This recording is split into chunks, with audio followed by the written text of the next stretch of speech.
Politics has always sparked disagreement, but in recent years, for many Americans, political identity has become deeply personal. In some cases, disagreement over Trump and the MAGA movement have led to strained friendship, family conflicts, and broken relationships. Welcome to the Reality Room. Thank you for stopping by. Please do well to like our video, subscribe to our channel, and turn on your notifications so you don't miss out on any of our updates. Let's dive right into the story of the day. If you feel hopeless right now, I'm here to say some Trump supporters are actually regretting their votes. Estimates as high as 1 in 4 people who voted for Trump regret their votes. And on anonymous forums like Reddit, people have poured out their feelings about how much they regret voting for him. People like farmers who have been upset that they're not getting support and money is going to Argentina instead of them. Young voters who feel manipulated by the MAGA movement. And centrists who aren't necessarily committed to a political party have all expressed serious remorse over their vote. The fact that people are admitting that they're not happy with the election and the way things have been with Trump is a serious step in the right direction. As you know, in most cults, people who speak out against the leader are seriously punished. They're ostracized and experience a lot of hostility, which typically prevents them from speaking out in the first place. So although it may feel hopeless and like fascism has been descending upon us for a few years, there actually is a sign of some progress. That's why it's so important to have conversations with these people. If you're a white person and you have family who are Trump supporters, this is a really good time to try to get through to them, especially because a lot of Republicans want the Epstein files to be released, which could be used as a way to find common ground with them and convince them to not be MAGA anymore. Still have a long way to go, but the fact that his approval rating is dropping is a serious sign of good news. I love our president. Why do you love Donald Trump so much? I love Donald Trump for closed borders, back to education, not indoctrination. And he's doing a great job. I'm very proud of him. What's his greatest accomplishment thus far? I'm really into the education. Would you like to see the Bible taught in schools? Absolutely. Yeah. Taught in schools, yeah? Yes, I love Charlie Kirk. Charlie Kirk actually got me back to church. And are there books you'd want to see banned in schools? Yes. And they say book banning, but it's not really book banning. Why are young children learning how to have sex in 5th grade? Yeah, I read about a book that has 2 daughters getting their dad drunk and then having sex with them. Should that be banned in schools? Absolutely, 100%. Yeah. Books where there's like just wipeouts of all like whole groups of people. Get rid of that? Just get rid of all of that. How about math and reading? But those things are in the Bible, what I just said. Yeah. So you'd like to have the Bible banned in schools? I don't want the Bible banned. Not proud of it, man enough to say it. I was one of those guys back in 2020, 2024, shit, even 2016 before I could vote. I was all for Trump. I was all for MAGA. I believed he was going to make America great again. I believed he was going to drain the swamp. I thought he was going to be different. He wasn't a career politician. And boy, was I wrong. My views didn't change. They still remain the same. I did fall for the deception, though, because I can't in good conscience support someone who's responsible for a pointless war where thousands of innocent lives are dying every single day. I can't support someone who mocked Christ on Easter. I sure as hell can't support someone who calls the people who want transparency on one of the most heinous and insidious acts in human history, the Epstein files, calls them liars and lunatics. He's probably a part of it himself. Can't support that. When it comes to politics, it's hard to even align myself with one of the parties because they're both being controlled by the same puppeteers at the top. So I was wrong. Not proud of it. Man enough to say it. Don't come here illegally if you don't want to get shot. Being in the country without authorization is a civil violation. It's not punishable by death, and even if it were, ICE agents are not judge, jury, and executioner. So even if you violated the law, you still have a right to due process. Do you not know that? Well, you lose your right to due process when you weaponize your vehicle and drive at law enforcement. First of all, you have no evidence that any of these people drove at law enforcement. Secondly, it is a violation of the law enforcement officers' protocols and training to be in front of a vehicle because that has created a dangerous situation and they cannot use that dangerous situation that they created to justify lethal force. Thirdly, it is always stupid to shoot the driver of a vehicle. It does not make a situation more safe. It actually makes everything more volatile and more dangerous because the car is going to lose control after you shoot a driver in the head, obviously. You just love illegal aliens, you libturds. All right, they're not illegal aliens. It is so hard to talk to you people because what we're trying to say is that everyone who is in the US, regardless of how they came here, has a constitutional right to not be shot dead in the street by law enforcement for no reason. That is a constitutional right that is awarded to everyone. Why do you not care about that? Say the meanest thing I could possibly say to these Trump voters posting self-pity videos because they're suffering due to his policies. Now, I don't do personal attacks, so I'm just going to tell you the truth, because sometimes the truth hurts.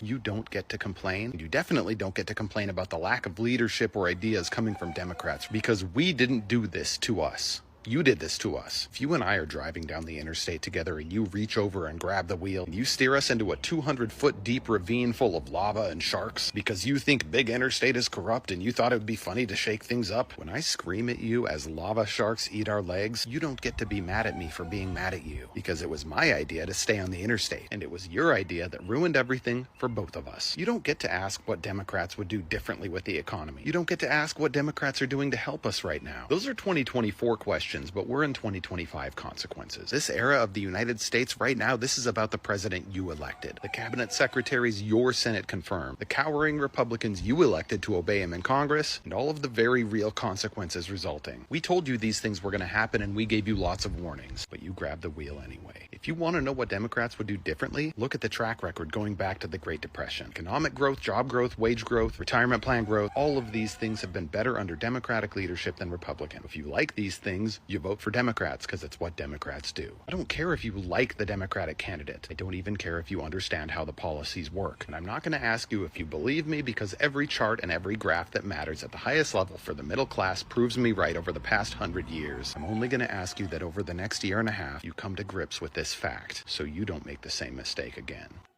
When politics becomes part of a person's identity, disagreements can feel personal instead of simply being difference of opinion. The disagreement that once might have ended with "let's agree or disagree" can instead grow into months or even years of silence between friends and families.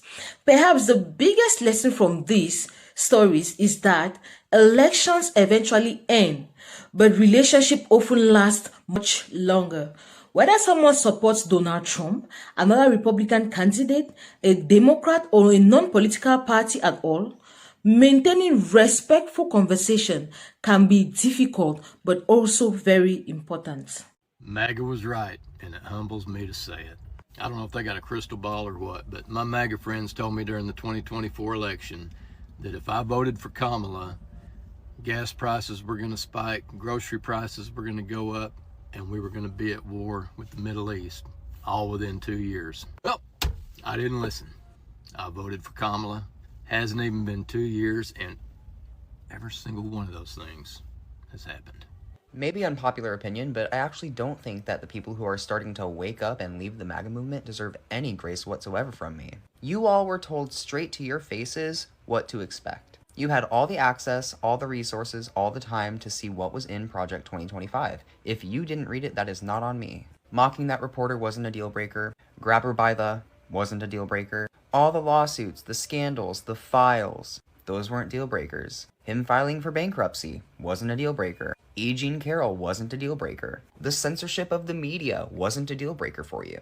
The ICE raids in Minnesota weren't a deal breaker for you. The American citizens that have lost their lives because of it weren't a deal breaker for you.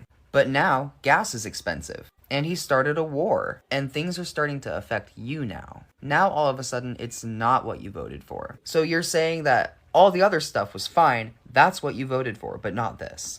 And I'm supposed to applaud you and welcome you back into my life because you've woken up. Have you? Your entire ideology is owning the libs. But you owned the libs a little too close to the sun this time, didn't you? And now it's affecting you directly. Actions have consequences. It is so unfortunate that I'm not allowed to say what I actually want to say on here.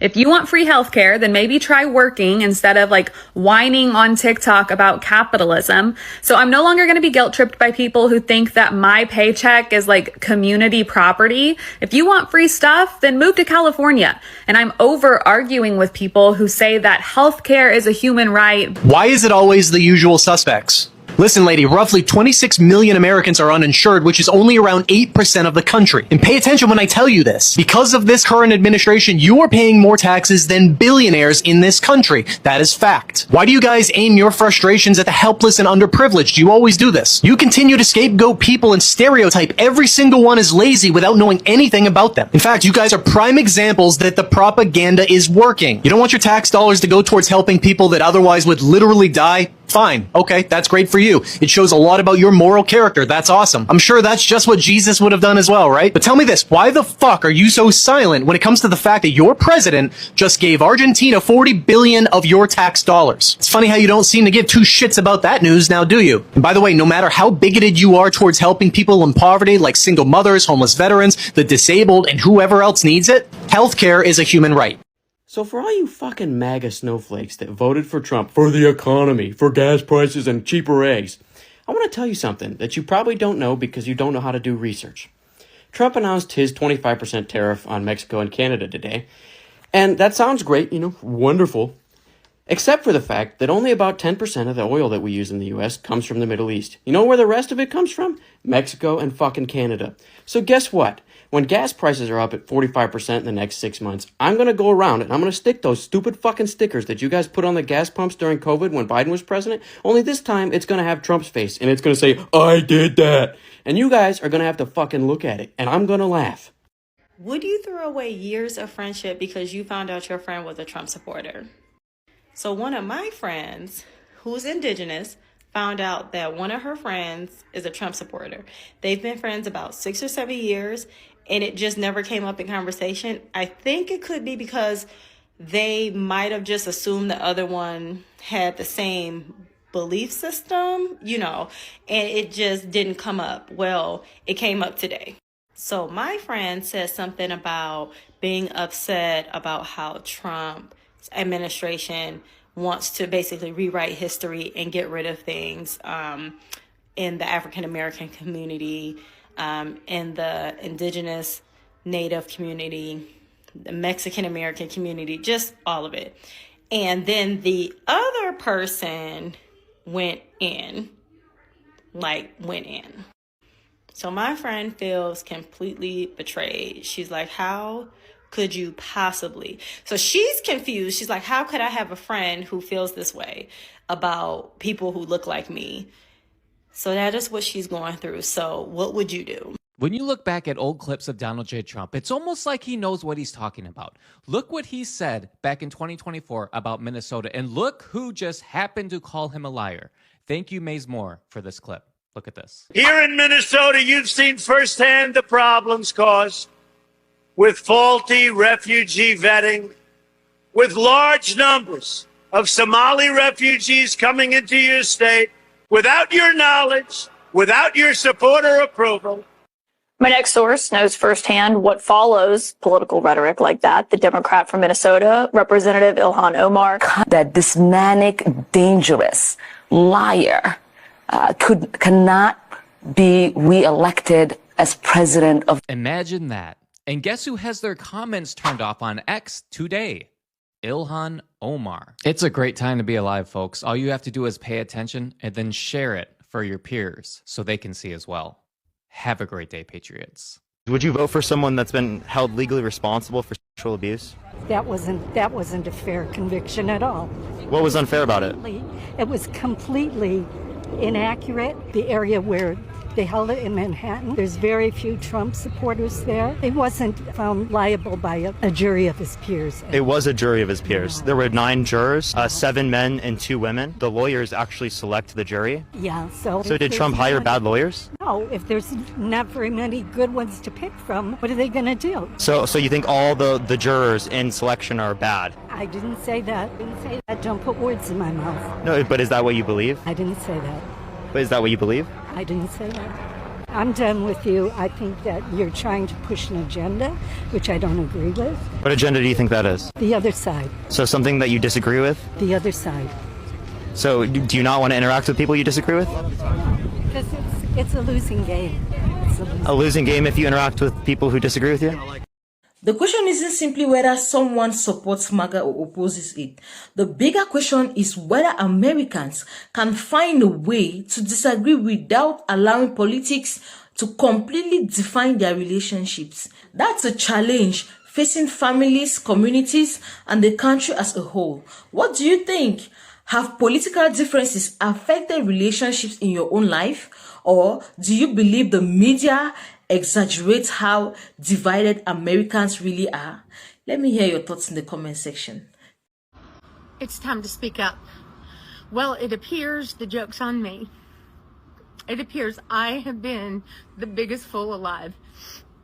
You see, before the last couple of days, I knew that there was a segment of MAGA who just hated, who just wanted to burn the world down, and they don't care who they hurt. In the meantime, I knew there was that section, but I really, really thought that most of MAGA just didn't get it. I really thought they just didn't understand. They didn't understand economics because it's complicated. They hadn't studied Project 2025, so they didn't know what was coming. But I really thought when he got in there and started doing the things that hurt so many people, that they would realize, and that they would. But they don't care. Y'all have been telling me this for 2 months, and I kept saying, no, we just have to explain it to them. We just have. Now, I know there are a few, and I thank you guys. You make it worth sticking with this. But over the last couple of days, I had realized that the majority of Republicans do not care how many people are hurt. And they are exactly what Palpatine said. They're the ones he was talking about when he said he could unalive someone in public and they would still vote for him. I thought they just wanted lower egg prices. I thought they were struggling in the economy and it was hard and they wanted their lives to be easier, and they listened to that. And that's why they voted for him. But they don't care. They literally don't care how many other people in this world are hurt. See, the difference is I'm willing to pay more for my eggs if it means no one in my country goes hungry tonight. I am willing to pay more for my eggs if it means everybody can have an egg. But they really don't care. And I am heartbroken that so many in my country don't care.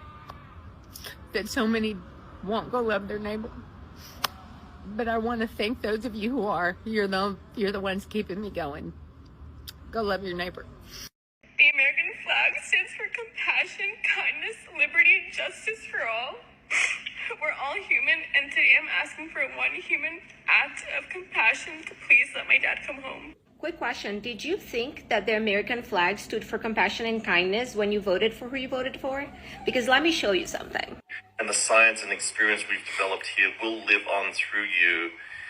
On behalf of the board, the leadership team, and myself personally, thank you for your passion, your ideas, and your perseverance. Perhaps more importantly, while we assembled phenomenal individuals together as a team, we fostered